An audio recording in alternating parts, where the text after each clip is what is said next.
Welcome back to the Charity Shop Chat, a podcast created to celebrate the people and expertise that make charity retail such a powerful and often underestimated part of our sector. And as always, this podcast is brought to you in conjunction with the Charity Retail Consultancy and Charity Retail Learning, organisations dedicated to supporting, strengthening and championing charity retail through insight, training and thoughtful leadership. At the Charity Shop Chat, we believe charity retail deserves to be spoken about with the same seriousness, respect and strategic depth as any other area of retail, because the work happening on our shop floors and in our head offices change the lives of people every single day. And today's episode is one we're especially excited about because we're welcoming a company whose work has helped define how modern retail thinks about people, how they move through spaces, how they make decisions and why they buy as well. So our guests today are true authority in retail and shopper marketing. Across their careers, they've not only led some of the UK's most successful retail and shopper marketing campaigns, but has fundamentally influenced how retailers think about insight, environment and behaviour, making sure that we place the shopper at the heart of everything. They have built award-winning teams, advised on some of the biggest names in the UK retail, and founded an agency recognised for its ability to turn deep understanding of people into meaningful, measurable impact. And at a time when charity retail faces increasing competition, pressure and scrutiny, their perspective offers something really invaluable, a chance to rethink how charity shops connect with shoppers, build trust and maximise impact without losing the purpose of the charity itself. This episode is about what charity retail can learn from the very best of commercial retail, how insight, environment and behaviour shape buy-in decisions, and why charity retail just cannot afford to ignore them. So today, we're not just welcoming guests, but we're celebrating careers that have shaped an industry, influenced generations of retail thinking, and continue to challenge organisations to do better and think deeper, and ultimately put people first. So we're absolutely delighted to welcome to the Charity Shop Chat, Catherine and Ella from Savvy Marketing.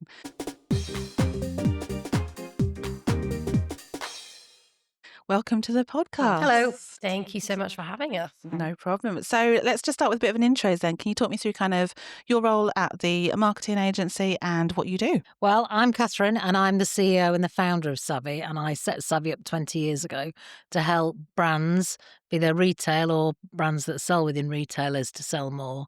And we work now with some of the biggest brands in the world. And as well as that, we run a huge insight program where we talk to 1,000 shoppers every single month to find out what they're thinking about. And then on the side of that, I also spend most weeks talking to the media about retail.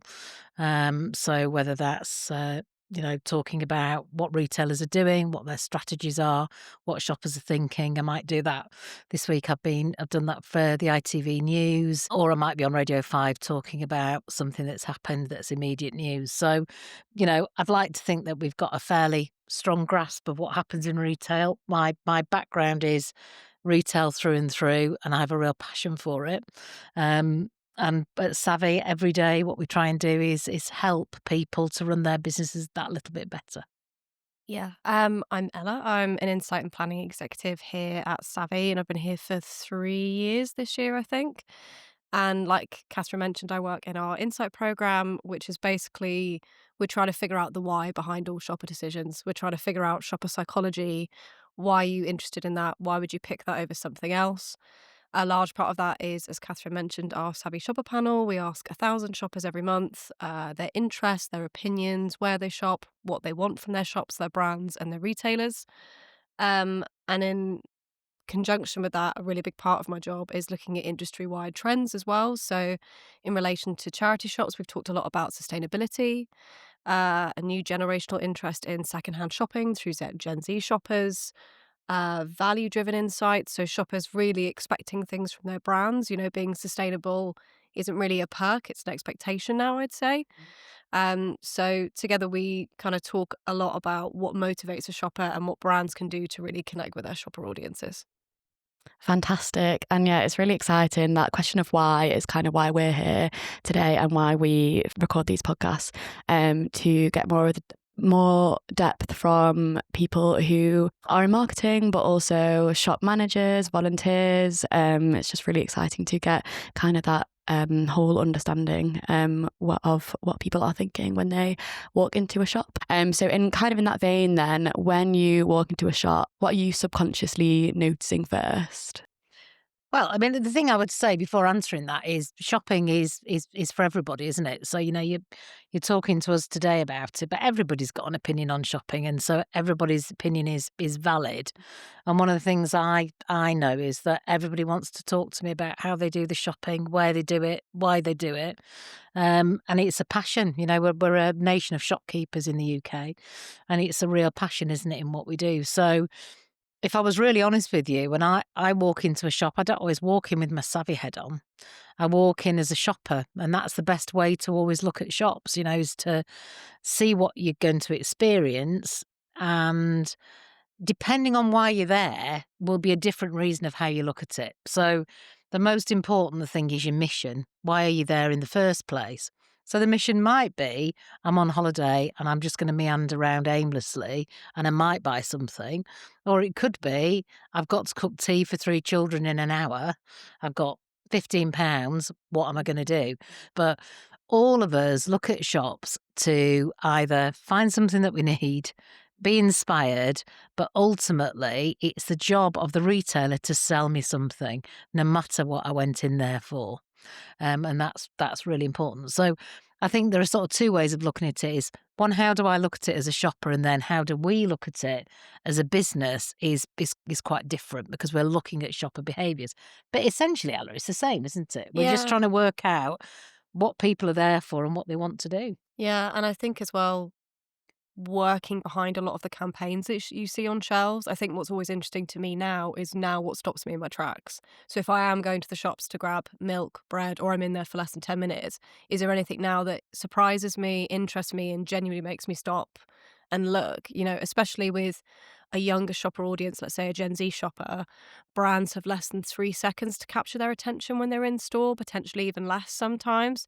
So what is it that is standing out to you and almost derailing you from that mission? Because that's Yeah. quite a powerful thing to be able to do from a brand perspective. But if you don't look at that like a shopper and you look at it as some kind of guru or retail expert Mm. or, yeah, like you're saying, like some brand genius, that's the error lots of brands make and lots of retailers make is they forget who you're talking to. Mm. So you always have to think about your customer. The customer's number one always in every transaction, whether they're a Gen Z shopper, whether they're um, you know, a harassment with a pushchair, whether it's somebody who's got loads of time to dwell, it doesn't matter. But if you forget to look at it through the shopper's eyes, then your activation will fall flat. Mm. And I have a really big obsession, which is what is your objective? So whenever you're doing something, why are you doing it? What is the objective? And when you're looking at retail, you think about what your objective is and is that objective reasonable and can the shopper do it? That's a really good starting point. Yeah, totally. Because you can talk about shopper psychology till the cows come home, Yeah. but at the same time, are you tired? Is it after work? Is there massive overhead lighting? Is it really busy? And those reality factors are actually going to be way more important than anything cooked up inside a meeting room with people that haven't been in a Tesco in 20 years. So, Yeah. Yeah, no, completely agree. And you can see it a lot, can't you, when you're in retail yourself and you think, well, that doesn't really make any sense to me, or you just walk past it. That's the sort of cardinal sin of just walking past things. So, yeah, I mean, where do you start? And what is shopping? So we're talking about going into shops. A lot of the time, we don't go into shops. We look at things on our mobile phone. We watch a TikTok film, and we buy from that. So I think that's the massive change is the way in which we transact and buy isn't just in shops anymore. So everything's a shopping opportunity, which is very exciting. Yeah, absolutely. But it means you've got to adapt your thinking a bit.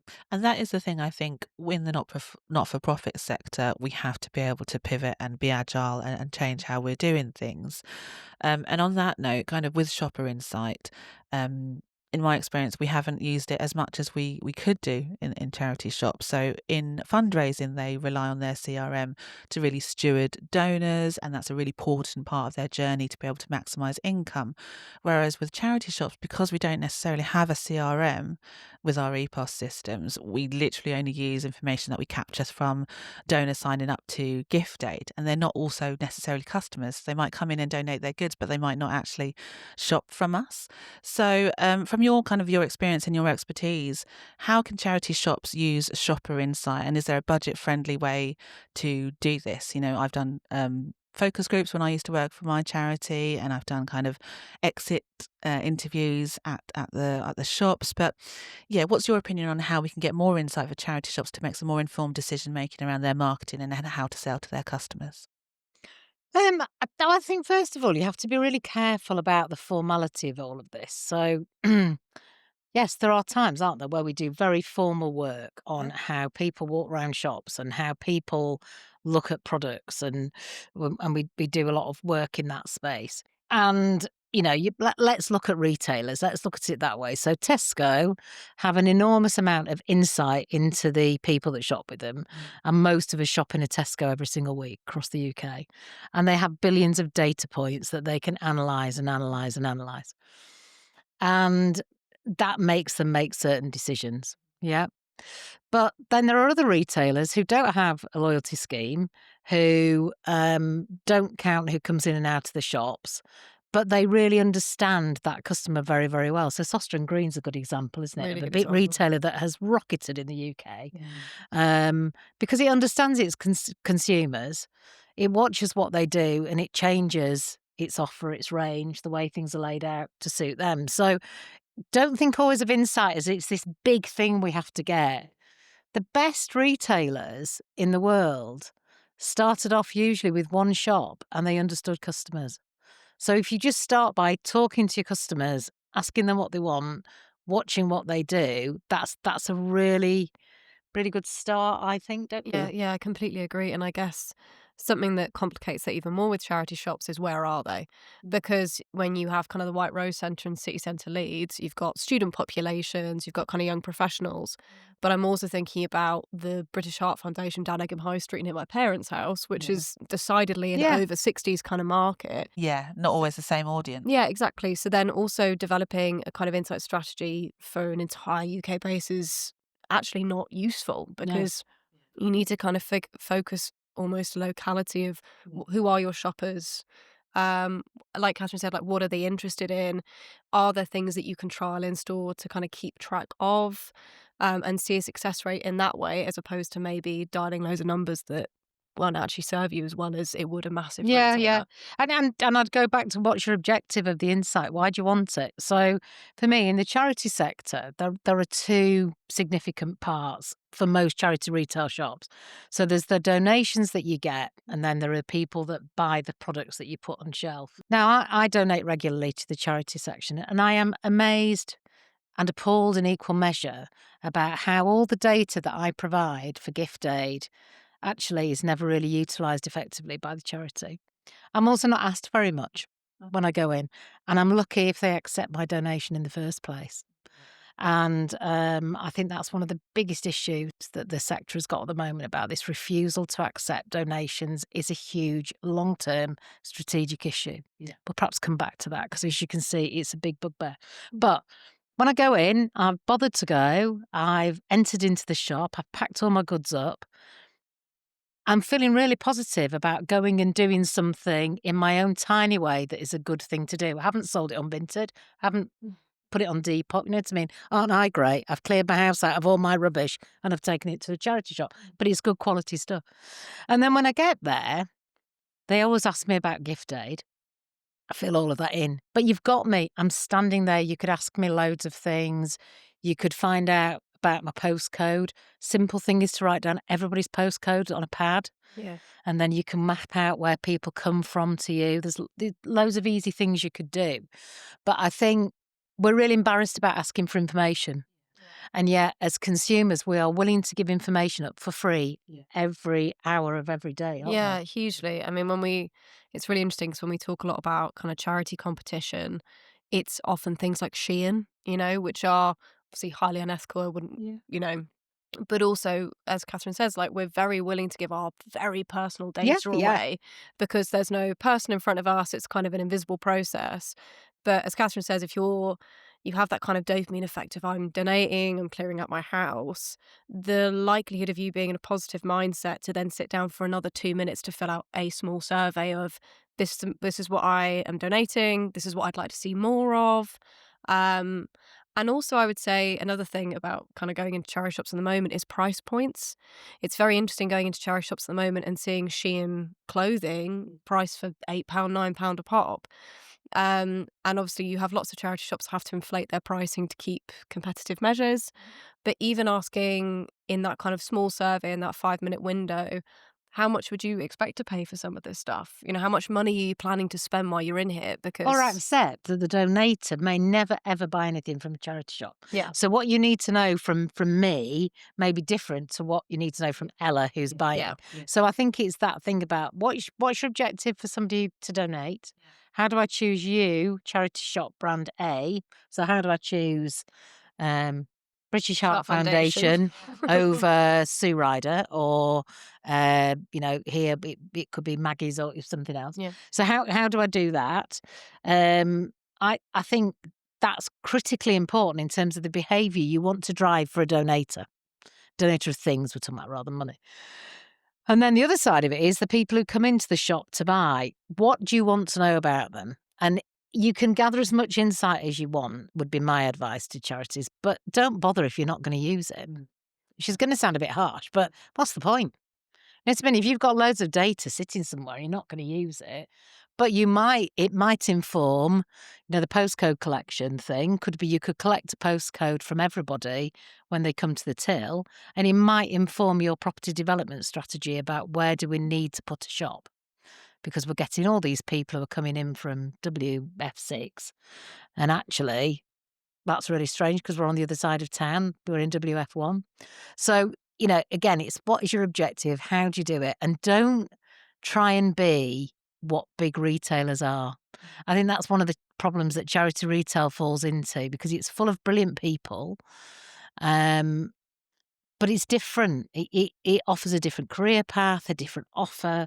And I think if you try and be too similar to the retailers and do the things they do, steal stuff by all means, steal the good bits, but don't try and be the same as them. And they'll have insight teams aplenty.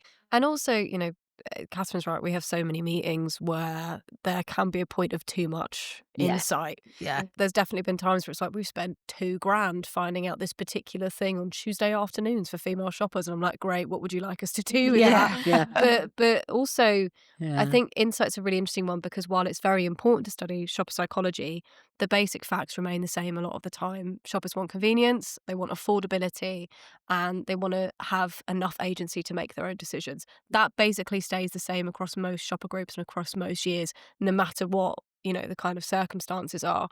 And retaining onto those is never a bad thing. No. And convenience is the master insight of all retail insights. So the more convenient you are, and in the charitable sector, that couldn't be more true. Think about it. Is there somewhere for me to drop my stuff off? Is it easy for me to get there? Are there other places that are easier to get to that are more convenient? Because if there are 3 other charity shops before I get to the 4th, I'll have spent my money before I get there. So convenience is really important. So that's why property strategy is important. And then also, what does that look like? So I want some Christmas cards to support my local charity. I don't really want to have to go and hunt them down. I want them to be conveniently located, possibly by the till, so I can get in and out, as an example. So I think, the use of insights is important. I think having a thoughtful strategy is important. But for charity shops, it's got to be about what is your purpose? What are you trying to achieve? And what are your shops for? Then you can overlay it with insight. God, there's so much to unpack there already in just that answer. First of all, I'm glad that you're just being asked about gift aid for a start, because I do so many mystery shops for charities, and it's just appalling how many people don't ask for gift aid when you can get extra 25% on top of your sale. And the feedback I get is that it's mostly volunteers who don't ask because they're not as confident. Charity shops rely on volunteers as a free workforce, but then there's a really fine line of actually you're making us miss free sales by just not asking. So I do think part of asking for insights and data will be about how do we work with our volunteers to get comfortable in asking those questions. Because gift aid questions particularly have sensitive questions about, are you a UK taxpayer? They get really funny about that, and they get really worried about asking for those kind of things. So we have to be able to bear that in mind as well. And yes, absolutely, with a donor, there's always two reasons why they donate to that charity shop. It's parking, number one. Whenever we look at property, it's always, is there parking nearby? And does it have its own car park? Does it have free parking? We want them to come to us, or otherwise they're usually connected to the cause and they want to give back to someone who's helped them or their loved ones. And that's the big problem. If you then, for me, if you then say, you don't know why somebody's turned up in your charity shop with a donation, do you? So you don't know whether I've just taken the last bag of clothes from my mum's when she's just passed away. And you don't know. There should be no judgment in retail, whoever you are. But in charity retail, I think that's really hard. And I'll tell you the story. So it's not just me. Because I work in retail, lots of people talk to me about their shopping experiences, all sorts of shopping experiences. And I went, of all places last year, I was very lucky, a friend took me to the Chelsea Flower Show, and I met a lady at the Chelsea Flower Show who told me about donating her mother's wardrobe to a local charity. And she rang them and she checked they were open and that they would accept them. And she took them to the shop, and some of them were amazing things. Like she was a Dior model. So can you imagine, if you're a charity, you'd be beside yourself, wouldn't you? Absolutely. Great stuff. Give it Get to it me. all, get it on eBay quick. Anyway, she took it, and the person took it off her and threw it on the floor in a corner. And when she told me this story, this woman cried. I'd never met her before. It was the saddest story. And that has really taught me about the importance of charitable giving, why it matters. And even if your warehouse is full, what's your option? What's the reason that you cannot take the donation from me today? Because the other side, the less emotional side, is you turn up, there's a sign saying no donations today, you go somewhere else.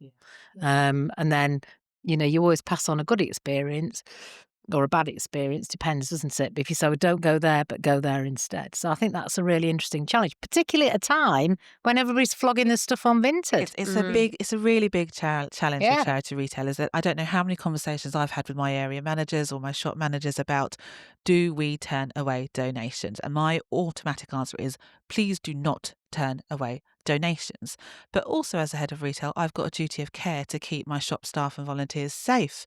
And it's because they have no room out the back. And you quite often have a back room that's as big as a broom cupboard, and yet they've got to keep taking in donations, not only because they need to churn the stock on the shop floor. You don't want to annoy a donor that has come specifically to your shop. And I always said, if you turn them away that day, they're unlikely to come back another day. So you've lost a regular donor potentially. But I understand your pens are all full in the back. And no, it's really difficult. Yeah. It's really difficult, but I think it's about finding solutions to that. What are and the it's also solutions how you talk it? to that donor about what is that. If you're just going, no, we can't take them today. I've always said, explain what's going on. Even if you have to go, have a look. Honestly, it's so full to the brim. I'm so sorry.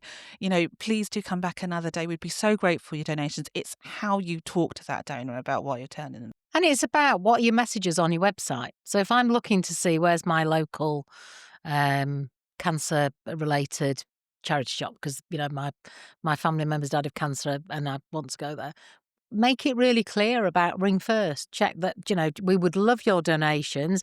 It's about your language, it's about your tone, and it's about how you do that. And also about, if you're in a particular area and you've got more than one shop, you might have got 6 or 7 shops, make sure people start to understand that's the big one where they always take the donations no matter what. And it's free parking, to your point. It's super convenient, and then you'll pass that on. So I think, look, I'm not dealing with the general public every day, so it's very easy for me to say, and I'm telling you about this particular experience. But I think that's where insight is needed. How does it make me feel? What does that do? That's a really big piece of insight, which is one of the biggest challenges for donors is things being accepted. What could we do about that? Obviously, I don't want to go on about donations for the entire podcast and my stories of charity, but that's a really useful use of insight that can be shared across the sector to say, we've all got similar problems. How might we resolve it? Yeah, absolutely.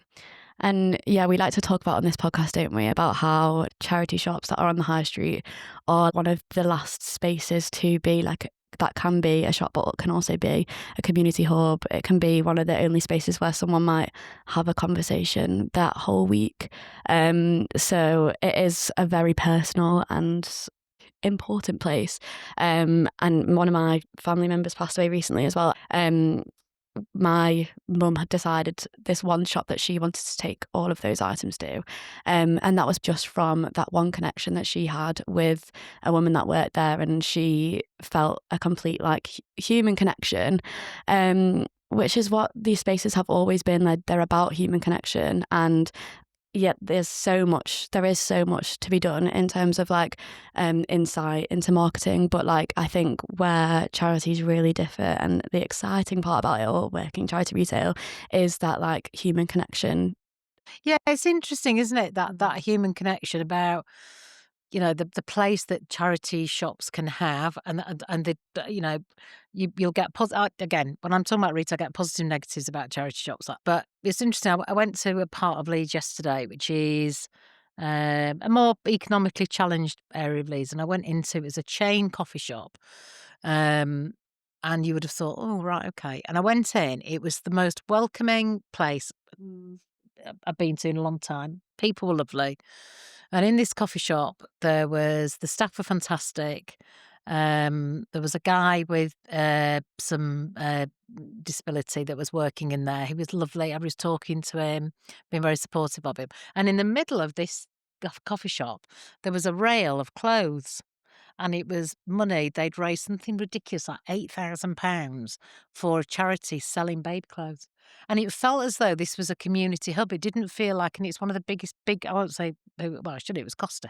It was absolutely amazing. And I said to them in this store yesterday, it's fantastic. And I thought, actually, if you could have a charity brand where you could go and have a coffee shop and there's something in it, rather than it being a charity shop with coffee in it, a coffee shop. Isn't that an interesting way to think about how you could extend your offer in high streets that gives some kind of community efforts? Because we know that loneliness is a huge issue, and that going to local shops is one way of meeting people, isn't it? Yeah, no, absolutely. It's funny because while we're having this conversation, while kind of I'm on the agency side, I mentioned just before we start recording that my brother works in a charity shop. He's a retail assistant in a charity shop. And I'd say at least 3 times a week he will get a phone call of someone just wanting a chat. They're not ringing to donate, they're not ringing out of Yeah. curiosity, but they're ringing because there is an understanding that a charity shop will be more sympathetic to take that phone call, to have that conversation. Um And, I think it's something that Catherine said earlier that really rings true with what we're talking about. You don't need to be a retailer. You don't need to be a Morrison's.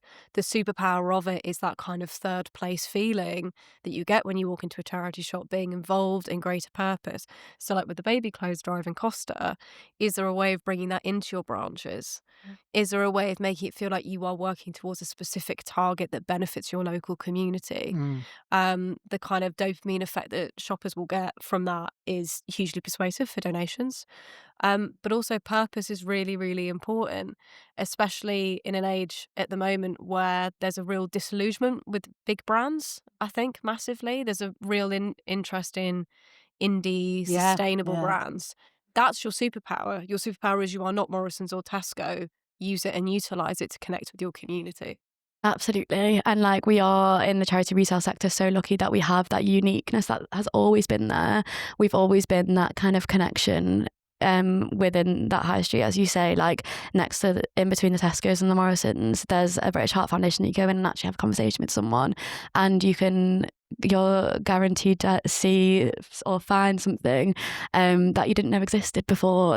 All of that connects with the circular economy and sustainability, and that is at the back of your mind, or my mind anyway. Obviously every shopper is different, but in the back of my mind I'm thinking, whatever I buy now, it will make you feel good, regardless of the cause or how much you're spending. You're still doing something good for the planet.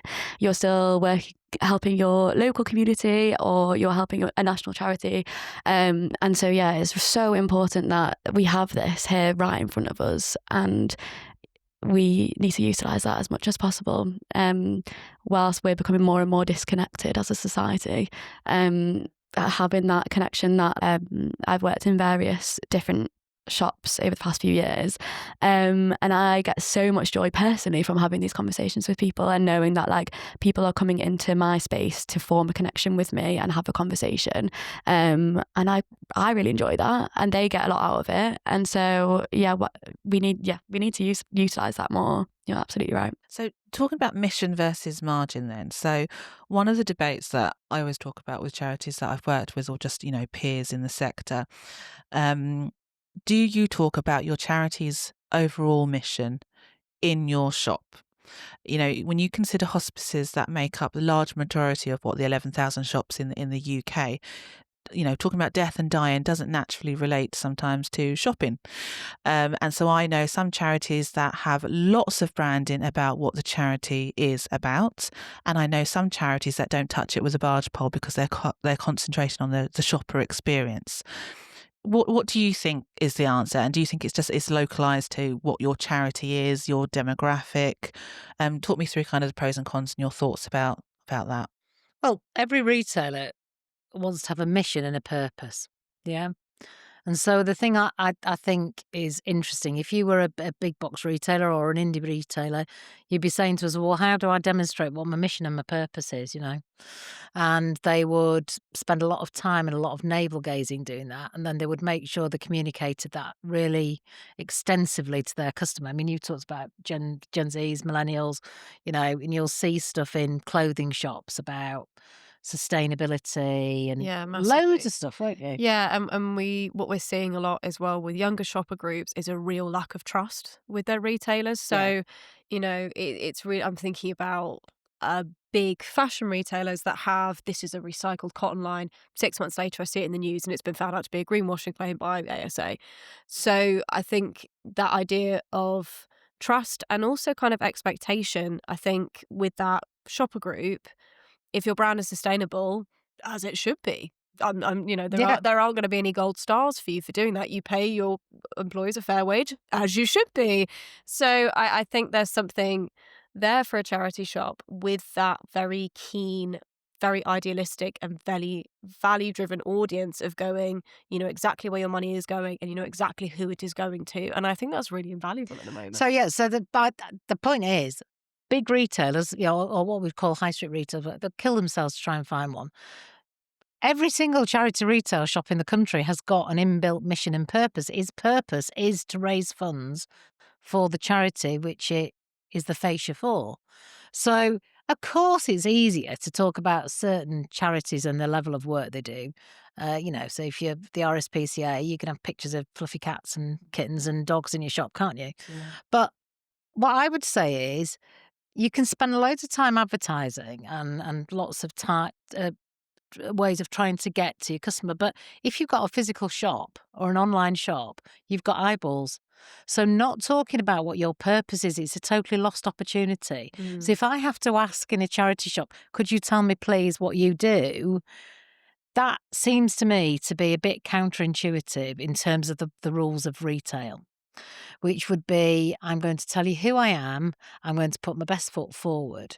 Now, there are tricky subjects that some of the charities support, but there are also, hospices is a great example. Hospices play a really critically important part in society and in local societies, and they can talk about what they've done in your town, in your village. There are lots of ways that you can execute it so it's retail appropriate, which is, I'm coming in with my 3-year-old and I want to know about what you do. But also make sure there are information points if I want to find out more. So could you tell me a bit more about what you do and why that is beneficial for me here in Barnsley? Could you tell me why? And I think the charities that do it really well do show that local benefit, even if they're a national charity. Show me why here. What am I doing to help the people I live with? The Tesco slogan, every little helps, should be what charities think about. Every little helps. So if I help you here in your shop, it ladders back up to the top. So I don't think there's any debate about it. I mean, I've got an extreme view on that. If you choose not to tell people who you are, it's a massive issue. If you're a suicide prevention charity, and I go in, and to your point, I'm actually going into the shop because I want somebody to talk to because I'm going through a bit of a crisis. Don't hide the fact that what you are. It's a signal to say, look, actually, we're helping people. We're supporting you. You know, it's an extreme example, isn't it? And I think it's a really good thing to demonstrate who you are and be really proud of it. And it helps your volunteers because there is a difference in the retail staff in a charity shop. And it's a positive difference, which is they have chosen to come and volunteer for you.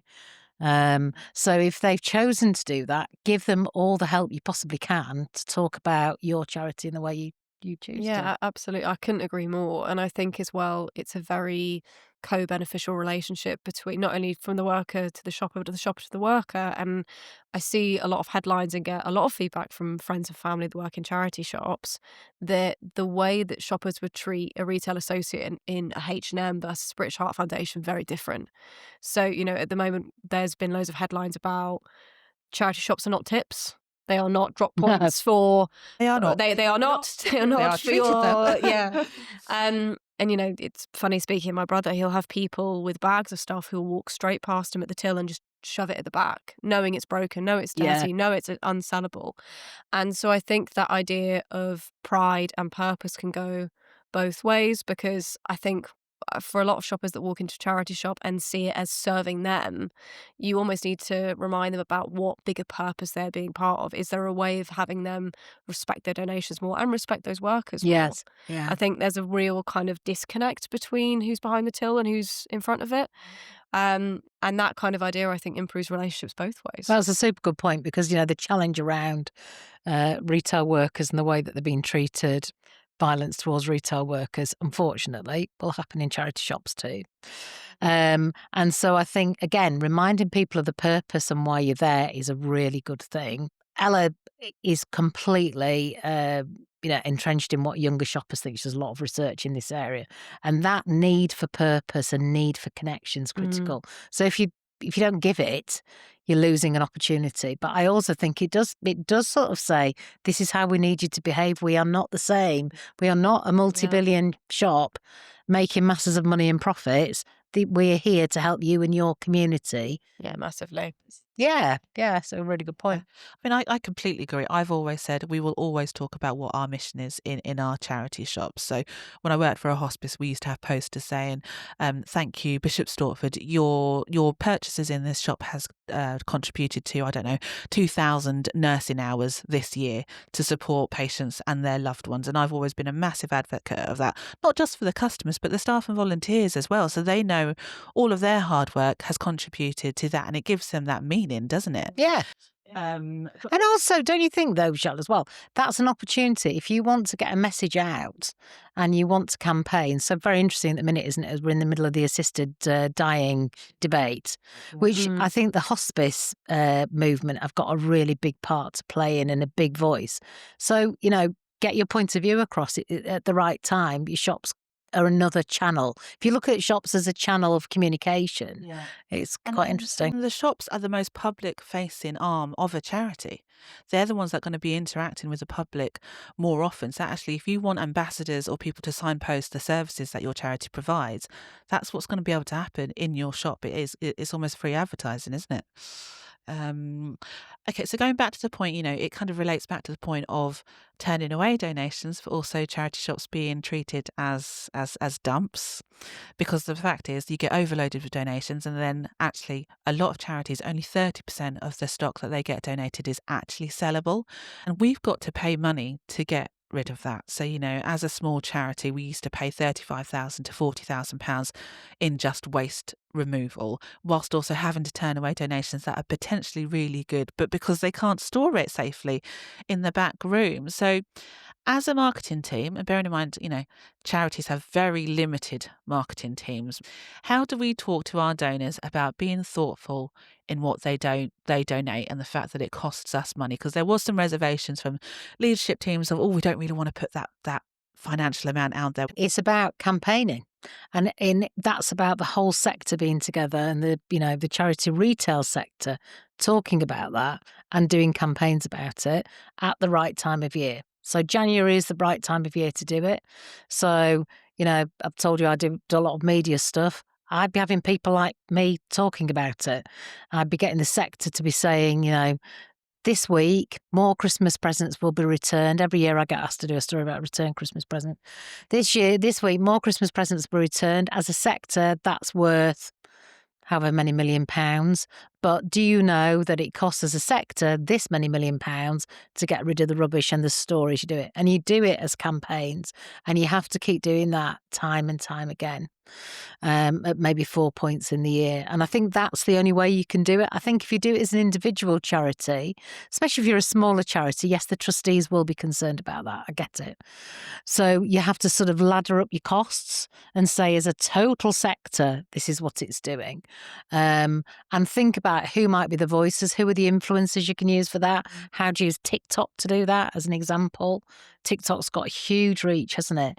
So if you could talk about it and you could show some of the rubbish, but you can talk about that and you start to have a kind of a multi-layered approach to it, you've got some chance that people will start to listen.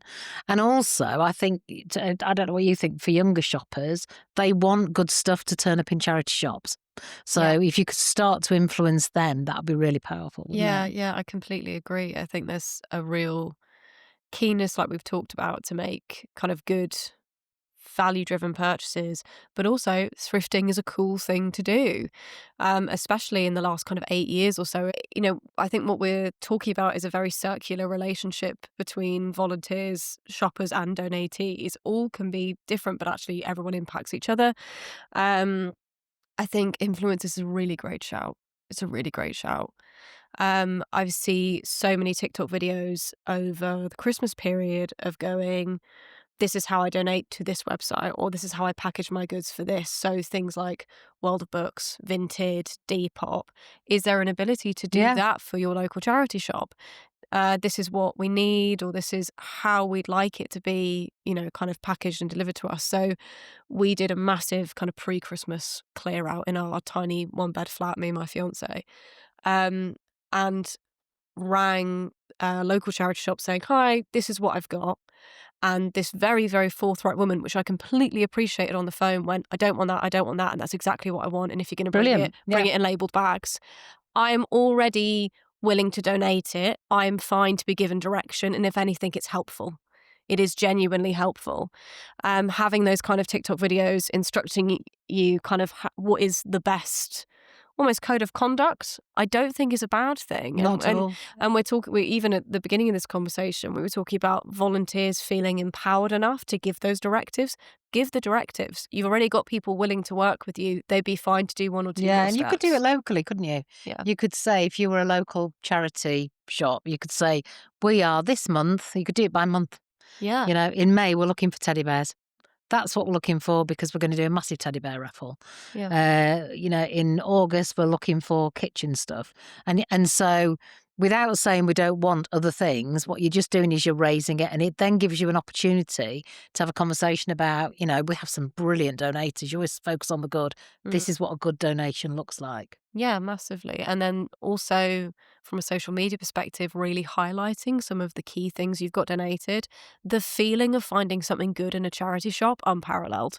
Like when you feel like a really, really good brand. So there's not only a kind of code of conduct, but there also is an ability to go, because of your amazing donations this month, we have, Dior, hopefully, or we have Phase 8, or we have M&S, Yeah. And I think almost showreeling that, absolutely you should. I saw a really good campaign. It wasn't for a charity shop per se, but it was Leeds City Council in November, and they did a call for coats.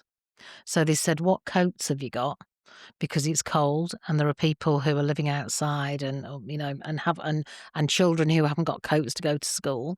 And it's really simple, isn't it? So you think, all right, okay, so I know what I'm going to give is going to go to somebody. So I'm going to go upstairs, I'm going to go through the cupboards and find those coats that have been flung at the back that are age 7 and my children are now 26 and left home 10 years ago or whatever.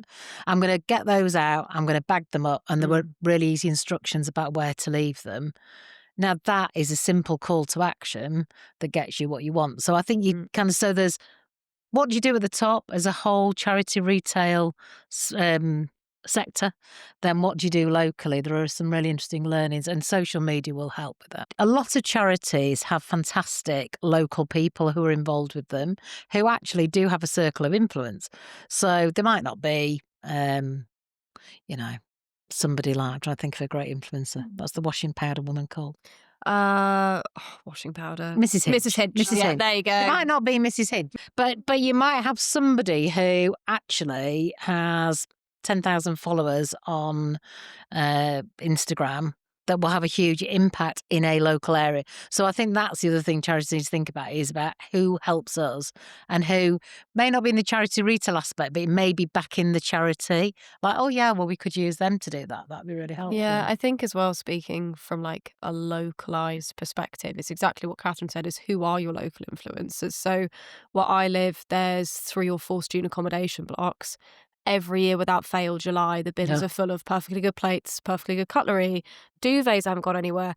Is there a level of almost brand planning that you do of going in the run up to all these students moving out? If you are a charity shop near a student area, give us your unwanted goods. We are providing you with a solution. So they did that in Headingley last year, and it was significantly different for everybody, I think. But they're the things, aren't they, about if you've got a charity shop in the biggest student areas of the country, so in Manchester, Newcastle, Leeds, where Bristol, where they are, what is your strategy for that, for collection of really good goods? So Savvy works across digital innovation as well as physical retail. Where do you see charity retail lagging, and where is it surprisingly advanced? I think a lot of charities are ready and desperate to become more digital. You would be losing that connection that we are talking about with bricks and mortar shops, where you have that human connection, which really does create a lot. But yeah, how do you see charities going in that vein? I mean, you will lose some connection, but the counter to that is you'll also enter a broader market. So there are lots of people who won't go to charity shops or can't access them. There'll be a number of reasons, won't there? But everybody's got a phone in the pocket with the internet on, where they can buy anything at any time or donate money at any time. So I think having a really clever and not complicated, sometimes when we say digital strategy, it sounds a bit fancy, but just being able to access the charity at every single point that you can is a sensible way forward.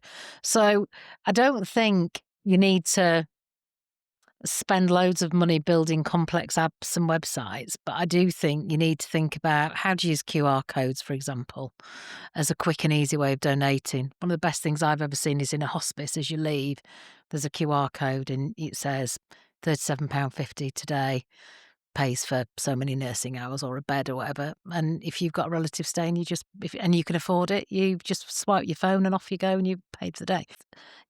It's things for me that are no hassle. It's nothing. So to tap your phone on something and pay for something is no hassle. And if you start communicating the cost of an hour of nursing is £10, or the cost of a vaccination is £15, and you give those things in small increments, it's a good way to do it. So I think about digitally in terms of solving problems and as creating income streams wherever possible. And of course, it's another way to sell things. So if you have a TikTok shop, and eBay shops have long been around, haven't they, in charity retail where stuff's been sold. People are used to all of that. And it allows you a much broader audience than just the people who live around you. Massively. And it's actually a conversation we have all the time about kind of, the amount of conversations we've had about the death of the high street and nobody Yes. wants to go to shops and all that kind of stuff. And actually, a lot of our own insights through the Savvy Shopper panel show that a hybrid approach is always very, very preferred across a lot of different age groups. Yeah. So as much as, of course, online shopping is convenient, definitely needs to be prioritised. Even when I was walking to work a few weeks ago through city centre of Leeds, a very popular coffee shop has opened up in Leeds. The queue was 40 minutes long just to get in.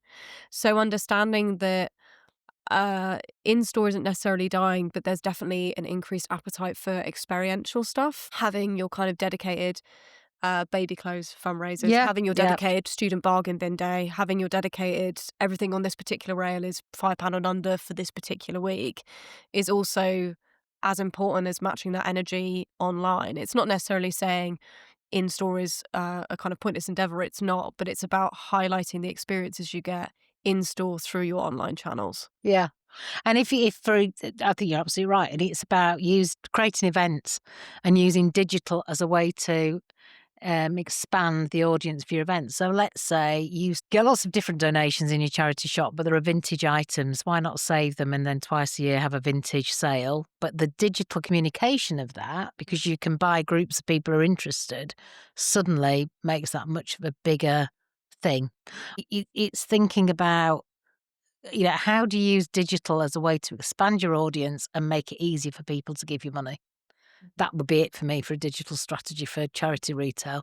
Don't make it too much more complicated. Yeah, than and that. as opposed to replacing an in-store connection, it's extending that connection Yeah. outward more digitally, especially when you're talking about kind of this shift towards TikTok and a much more authentic and honest and seemingly quite relatable kind of content form is very, very popular. Instead of it replacing the conversation you're having in store, it's almost you're extending that conversation outward and more digitally. And it allows you to keep a connection, doesn't it? You were just talking about the Isabel hospice, and it may be that, a relative of mine was in the Isabel hospice, but I now live in Scotland at the other end of the country. I want to retain some way of supporting that hospice because they helped me in my toughest moment. If you've got a digital strategy, it allows me to give you something too, doesn't it? So to buy things from you or to Yeah. donate. And I think that's the thing, isn't it, about online shopping is it takes your audience from here's one shop on one day that opens between 9 and 5 to here's a 24-hour a day across the world global enterprise that anybody can access at any time. And if you think about it that way, it's a bit of a no-brainer. Do you have one more question? So, I mentioned that my old marketing team used to have 2.5 people, but they had to do the marketing for the entire hospice. And I do feel that then charity retail, it tends to go down the pecking order. So what would you say to CEOs, exec teams, charity boards to influence them to really invest in marketing teams for charity shops and charity retail to make the most of what they have and what they do? As we've talked about today, charity shops have such a vital place in the circular economy, in giving back to the local communities with kind of loneliness and giving volunteering experiences to those who've either been out of work or who have individual needs that they want to get their confidence up and work and volunteering in charity shops.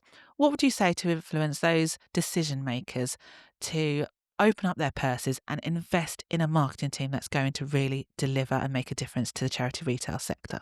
Well, if I was talking to the board, I would say to them, income is everything. So without income, all those things you've talked about, so investing in the charity, and raising funds for the charity is not going to happen, is it? So income's everything. So you need to think about how you can generate income. And a lot of that generation of income will be through retail. And whether that's shops, whether it's online, whether it's events, there's a huge opportunity. I think quite often what happens in charity retail is, well, I don't like where that shop is anyway. There can be a lot of criticism of it. But that's just a part of retail. So I would ask them to think again about what retail is and how do they embed a retail strategy into their overall charity strategy. What does that look like and what does it touch and how can they drive more income from it? And part of that will be to invest in their marketing of it. That has to be part of it. But stop thinking about charity retail as just shops. Think about it more broadly in a modern world of commerce. I mean, that's the world we work in. The modern world of commerce, what does that look like? And then where do you place your bets to make sure you're doing the right things? So if you're a charity where community engagement is critically important, well, your shops on the high street are going to be a big bit.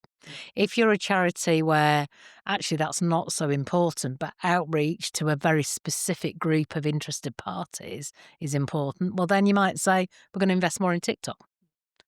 But what do you think, Ella? Yeah, I basically completely agree. Oh, very nice. Yeah. Yes, boss. Yeah, it's not a budget of fluff. Like it's not. It No. is a extension of the connection you have with your audience, and isn't that the whole point? Isn't the whole, a real theme of everything we've spoken about today? is the connection that you have with your shopper, the connection of the people that come into the store, whether they're donating or buying.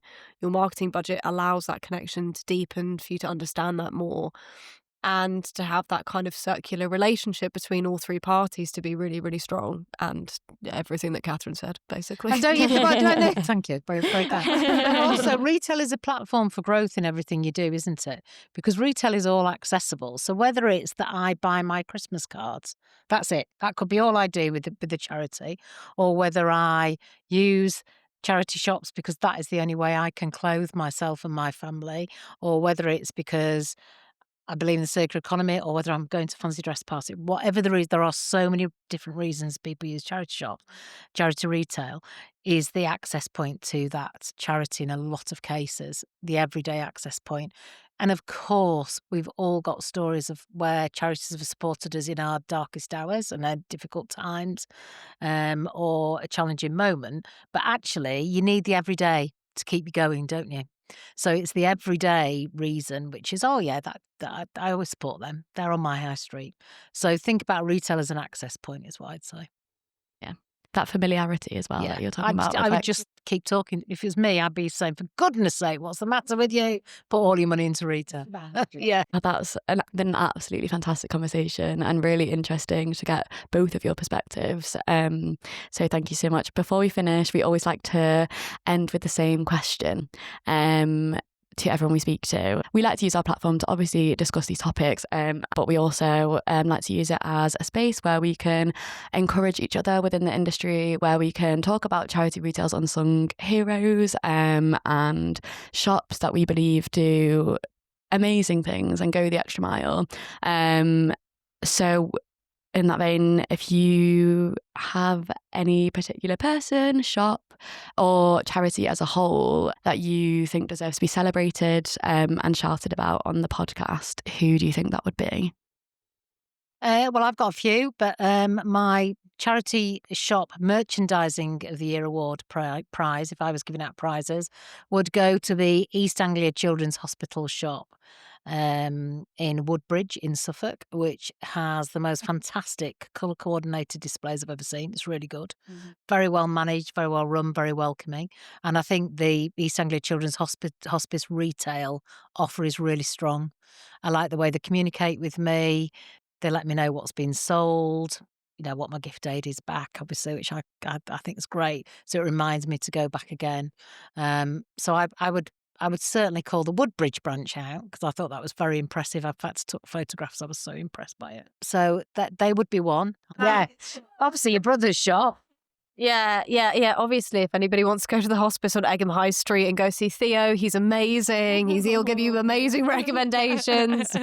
I'd say, aside from that shopping experience, I think a charity that I really like for kind of personal reasons, and also because there's hundreds of ways in which they connect with me and give me an opportunity to kind of work with them, would be Alzheimer's UK.